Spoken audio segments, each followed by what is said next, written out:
In this video, I'm going to go through which TCUs we repair at Autotronics and go through one by one and let you know the different type of faults we have. This is the DQ200, normally fitted on VW Golfs. Now the issue we have with these ones is the accumulator fails on them, which causes a protection fault on the vehicle. Now we repair the hydraulic side, which is what this side is, and we also repair the TCU side, which is what this side is. Now normally this side fails with no comms, which is on the diagnostic machine. These both do go together, but we repair both of them, so you can send them both to us.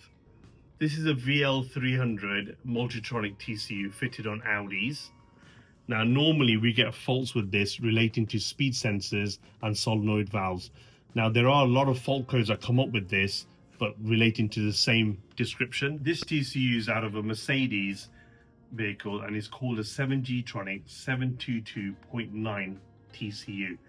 Now the normal faults on this TCU are related to speed sensors and conductor plates. This TCU is called a DQ250, normally fitted on VAG vehicles.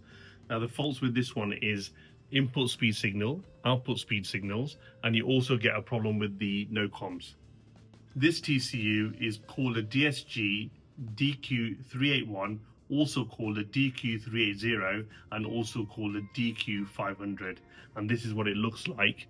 Now the normal faults with this one is shift solenoid, and you get another fault code which is for a pressure control solenoid. This TCU is from an Audi and is called a DL501 S-tronic 7-speed dual clutch. Normally the part number starts with 0B5. This connector on these TCUs can break, so basically you get corrosion inside this, and also this connector breaks as well. So we've got both of these connectors available. Also, these are all the fault codes that appear.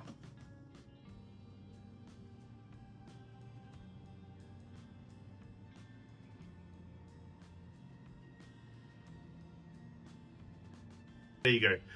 If you have any TCUs that need repairing, you can find all of these TCUs on our website with all the fault descriptions. So you can send them to us. You could either buy the repair on our website, or you could give us a call and we'll get it picked up. If you like videos like this, please like and subscribe.